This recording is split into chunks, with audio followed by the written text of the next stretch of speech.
পরবর্তী নোটিফিকেশান পাওয়ার জন্য আমার চ্যানেলটি প্লিজ সাবস্ক্রাইব করবেন ও নোটিফিকেশান অন করবেন। তো বন্ধুরা, বার্ডিং করার সেরা সময় হলো সকালবেলা, তাই দিয়ারায় বার্ডিংয়ের উদ্দেশ্যে আমরা বেরিয়ে পড়েছি। তো হাওড়া থেকে আপনারা তারকেশ্বরগামী ট্রেন ধরে শেওড়াফুলির পরের স্টেশনে দিয়ারায় নেমে যেতে পারেন ও নেমে প্রথমে কিছুটা আপনারা শেওড়াফুলির দিকে হেঁটে যেতে পারেন, অথবা রাস্তা রয়েছে সেখান থেকে প্রাইভেট কিছু, এই যেমন বাগানে আমরা এসছি, এখানেও অনেক পাখি দেখতে পাওয়া যায়। ফ্যান্টেল রয়েছে, এছাড়া অরেঞ্জ হেডেড থ্রাশ, বিভিন্ন ধরনের কোকিল আর বিভিন্ন ফ্লাই ক্যাচারও দেখতে পারেন এখানে।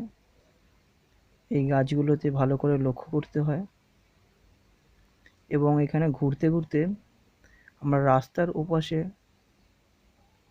আরেকটি বাগানে চলে এসেছি, এবং এখানে যেগুলো আমরা পেয়েছি সেগুলো আপনাদেরকে স্লাইড শোয়ের মাধ্যমে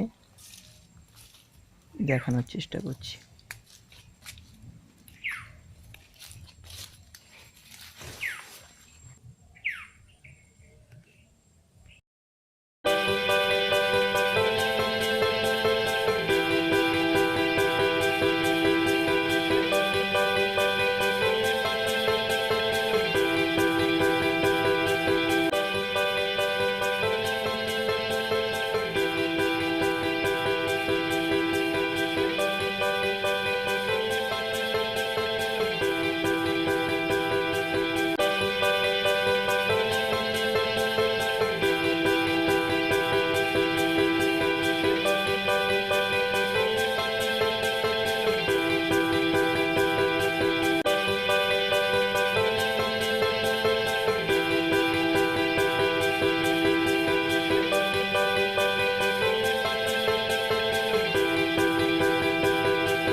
বন্ধুরা, আমরা হাঁটতে হাঁটতে আরও কিছুটা বাগান ছাড়িয়ে মাঠের দিকে যাচ্ছি।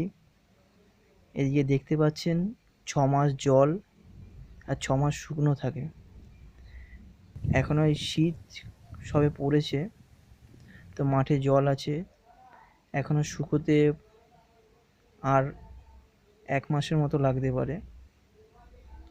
তারপরে এখানে মাঠে রুবি থ্রোট, ব্লু থ্রোট, বিভিন্ন ধরনের ওয়াকটেল সহজেই আপনারা দেখতে পারেন।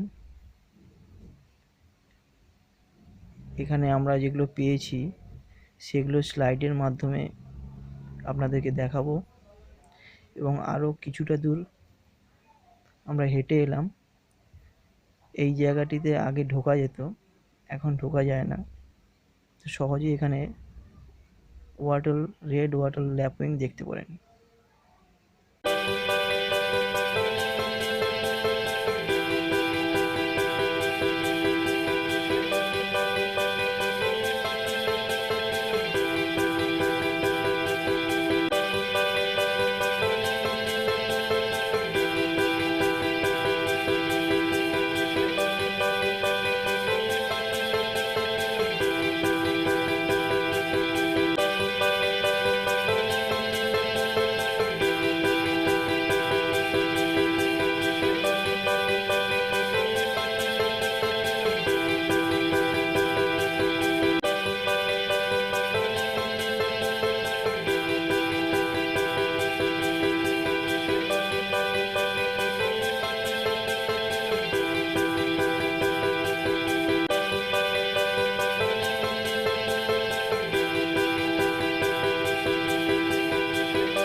তো আমরা এবার বার্ডিং করতে যাব রেল লাইনের ওপারে।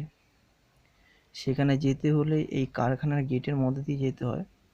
তো আপনারা পারমিশন নিয়ে তবেই যাবেন। তো এই কাঠের পোলটি পেরোলে তারপরে এই ভেরিগুলো আপনাদের চোখে পড়বে।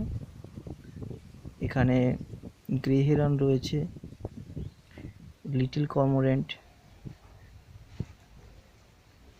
Indian cormorant, white throated kingfisher. ডান দিকের এলাকাটাও আপনাদেরকে দেখাচ্ছি, অনেক বানশোয়ালও দেখতে পাওয়া যায় এই জায়গাগুলোতে। এছাড়া গ্লসি আইবিস। আমরা এগিয়ে যাব। এগিয়ে গেলে অনেক বড় এরিয়া। তো কেউ যদি এখানে প্রজাপতির ছবি তুলতে চান তো অনেক ধরনের বাটারফ্লাই এখানে দেখা যায়, এখানে আসতে পারেন। তো এরিয়াগুলো ঘুরতে অনেক সময় লাগবে, সেগুলো স্লাইডের মাধ্যমে যেগুলো পেলাম দেখাচ্ছি আপনাদেরকে।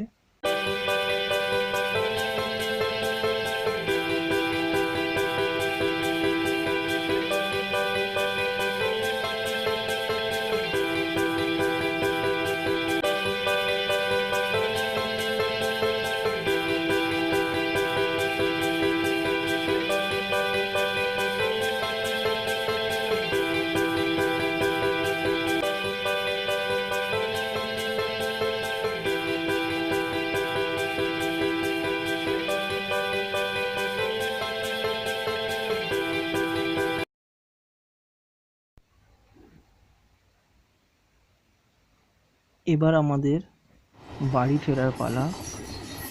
তো বন্ধুরা, ভিডিওটি ভালো লাগলে প্লিজ লাইক করবেন, সাবস্ক্রাইব করবেন এবং বন্ধুদের শেয়ার করবেন।